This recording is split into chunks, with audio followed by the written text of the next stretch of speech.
Watching last night's game between the Bulls and Heat, what do you think the problem with the Bulls was? Well, I I think that their shooting percentage was a big problem.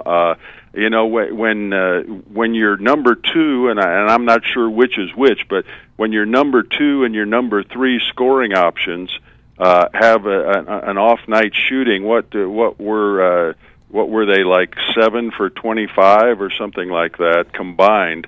You know, when your number two and number three option don't have a good game, you know, it's kind of hard.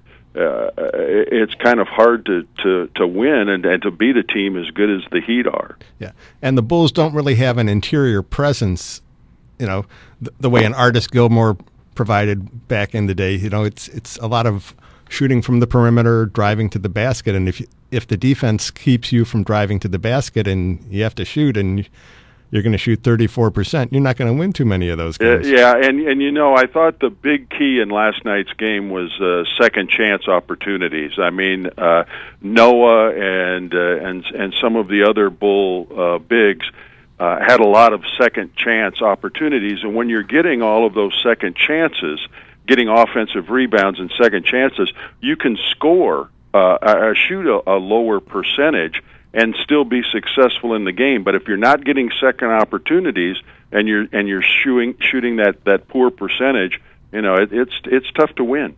When you played in Denver, you guys weren't known for your defense. I mean, you guys just played an up-tempo, fast pace in that altitude with Doug Moe. Yeah, our attitude was the quickest way to get the ball back was to let the other team sure. And so it worked.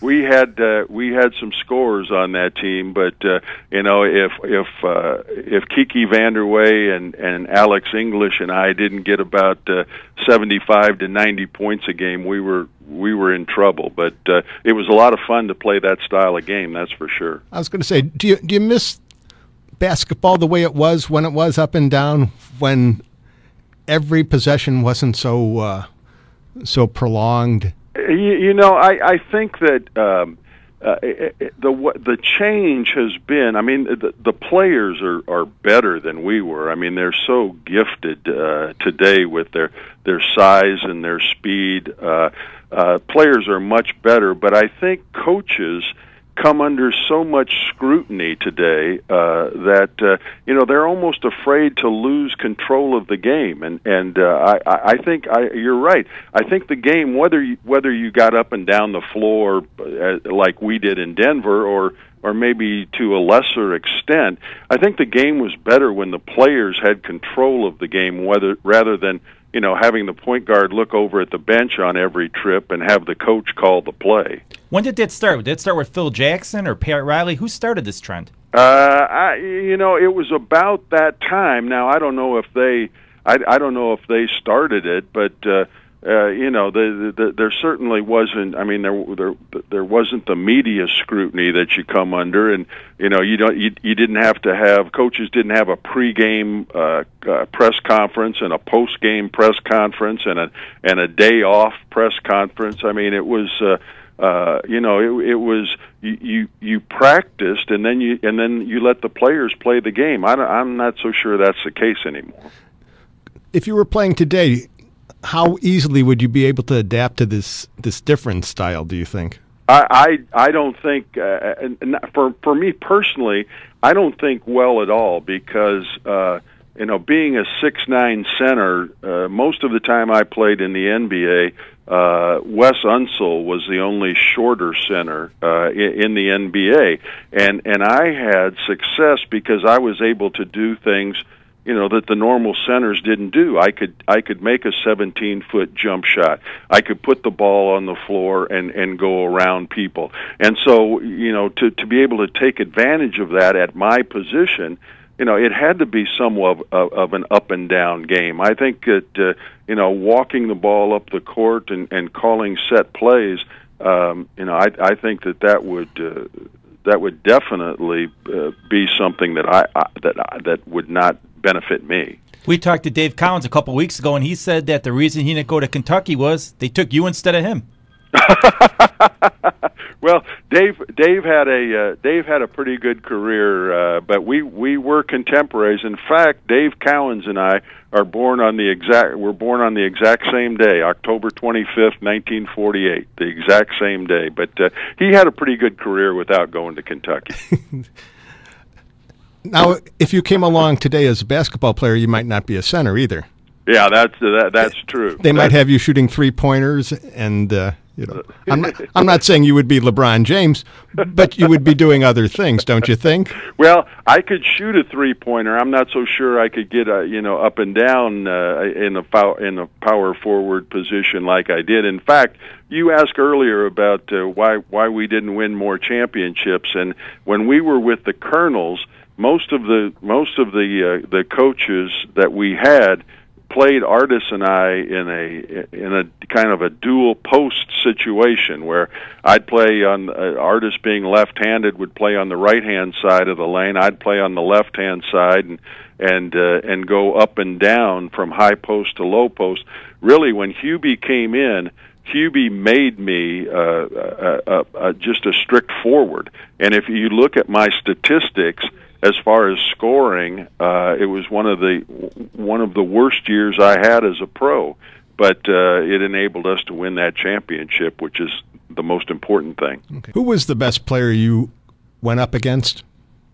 Well, I think Kareem would have to be the best player I played. I didn't have to guard Julius or some of the other great George McGinnis, some of the other great young forwards that we had in our league, and Kareem was definitely the best player I personally played against. The player that gave me the most problems was Moses Malone, because most of the centers could not go out on the floor and cover a perimeter player like I played, but Moses had the quickness to do that and the power to play on the low post as well. So he gave me the most problems. But as far as the best player I ever played against, it was Kareem. Now, Kareem, in the last day or so, has been complaining about not having a statue at the Staples Center and stuff like that. What's going on? I think it's Hollywood. I happen to live. I moved to L.A. Almost a year ago. And Los Angeles is a different place. It's certainly not Chicago or the Midwest, and I didn't understand that at all. I think I also heard an interview with Kareem that said that it sounded like he was a little upset because of the relationship that Dr. Buss and Magic have, and some of the things that Magic was afforded, for instance, until just recently when he sold it, being able to be an investor in the Lakers. So I think there might be a little bit some jealousy. Exactly. I think Kareem's a little jealous, maybe of what has been afforded Magic here that he wasn't included in. Well, Magic was much more the businessman, and also, I think, than Kareem was. Kareem was more the philosophical, intellectual.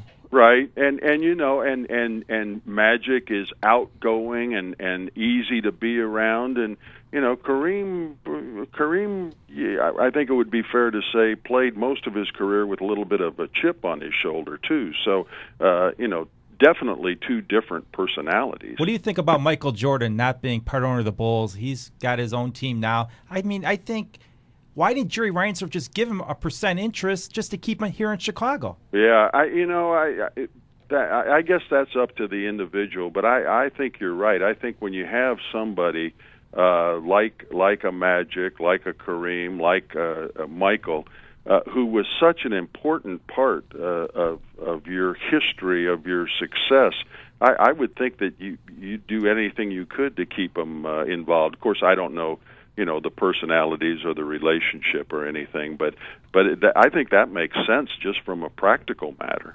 So what are you doing out in Los Angeles other than enjoying the sunshine and the palm trees and the ocean? I am the executive director of Bel Air Presbyterian Church. A friend of mine, good friend, lifelong friend, is the senior pastor here, and I was not doing anything, hanging out in Denver, and he asked me to come out and do this, and that's what I'm doing. And it's every day is different, and it's a challenge, and I'm really enjoying it. Are you the Fresh Prince of Bel-Air now? Yeah.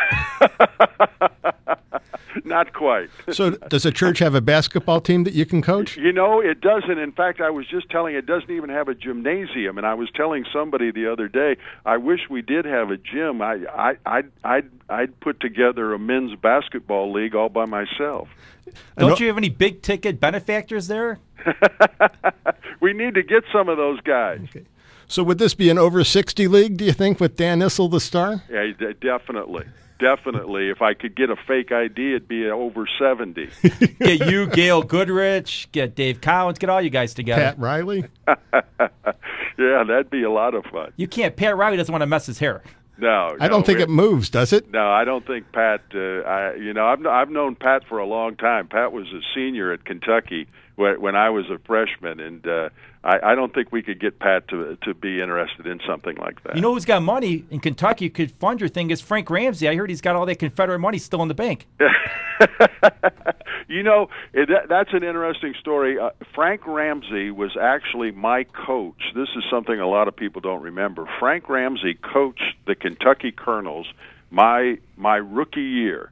And when they hired Frank about 12 games into the season, and Coach Rupp called me and he said, now, Frank's just having a little bit of a cash flow problem, and he'll coach the team 1 year and he'll be gone. It doesn't matter if you win, you lose, 1 year and Frank will be back in Madisonville. And sure enough, we went to the finals of the ABA championship. We lost in the 7th game. And Frank walked away and never came back again. But yeah, Frank owns about 90% of Madisonville, Kentucky. We had him and Jack Twyman on, and they went for 40 minutes, and it was hysterical. You couldn't get Twyman to shut up. So what was Pat Riley back in the day before he had the gray hair? Pat and Louis Dampier, who were both All-Americans at Kentucky, roomed together, and it was like the Odd Couple. You'd walk into their dorm room, and on Pat's side, the bed would be made immaculately. There'd be his clothes were all hung in the closet. Everything on his side of the room was perfect. And on Louis' side of the room, it looked like he took his suitcase and opened it up on the bed and never moved anything after that. It was hysterical. But Pat was prim and proper, just like he is today, even back then in college. I'm surprised he didn't take over the Heat this year when they started losing at the beginning of the year. You know, that is interesting, but I think the fact that he hired Spoelstra, I think probably gave Coach Spoelstra a little longer leash, and they've put it together. That's going to be a great series, I think, from here on out. Who do you like? You know, I liked the Bulls until last night, and the fact that now that the Heat have taken away home court advantage and have kind of figured out the second options, I don't know. It's going to be a great series, but I think the fact that the Bulls are back in it, and Miami, whether you love them or you hate them. The Dallas, Oklahoma City, which I think might be the most talented team in the league when you look at the age of those guys. I think the fact that there's going to be a new champion and it's just not the Lakers or the Celtics anymore is great for basketball. Do you think they're kind of upset that some of the small markets are doing well? I mean, Dallas is a major market, but not in basketball, and you got Oklahoma City. I mean, you got the Lakers out, you got the Knicks out. I mean, it's not good for ratings. Yeah, I guess it isn't, but I mean, for those people, I mean, those are just people that are watching for the glitz and the glamour. For me, when I view it, I mean, I'd much rather see these teams, see new teams in there, teams that have done a good job in building their organizations, like the Bulls, like Oklahoma City. I like to see those teams come to the forefront. Now, in your career, did you ever have a night like Dirk Nowitzki had the other evening when he went 12 for 15 from the field and 24 for 24 from the free throw line? No, but I can also tell you that if I ever got close to that, people would, number one, there'd be double teaming me, and number two, they'd be knocking me on the floor. I was amazed at the fact that they didn't change up the defensive philosophy in that game. In the first half, no, they didn't double team Nowitzki at any point. They let him go one-on-one with whoever he was against. The second half, they kind of ran a guy at him after he made his move, after he put the ball on the floor. But, I mean, the fact that he goes to the free throw line 24 times shows you have nobody who can guard him one-on-one. Scotty's got to double team him on catch, get the ball out of his hands, and make one of those other guys beat him. Don't let him score 48 points and win the basketball game. If you were to start a team, who would be your coach? Who would be my coach? That's a great question. Other than yourself? No. That's a terrific question. I don't know. I like some of these young guys. I like the guy in New Orleans, Williams. That played at Notre Dame. Tom has done a terrific job, and I didn't know what a basketball junkie. I recently read an article about Coach Tim, and it said that basketball is his whole life. He doesn't do anything else. I didn't know that about him, but he's done a terrific job with Chicago. It might be Tom. Frank Layden told us that when he was in New York with his son, Thibodeau was an assistant there, and he just wanted to sit there and talk basketball and get their knowledge. Yeah, well, I heard he won't even go to a movie. That he'd rather watch basketball films than go sit in a movie theater. Take him to see Hoosiers. He might do that. Not like Frank Layden. Frank Layden, you know what he likes to do? What's that? Frank Layden just likes to talk. Yeah. No, but he's done a terrific job this year. Thank you very much, Dan. It was a pleasure talking to you, and hope to see you back in the NBA soon. Okay, thanks, guys. Always a pleasure. Thank you. There was Basketball Hall of Famer Dan Issel.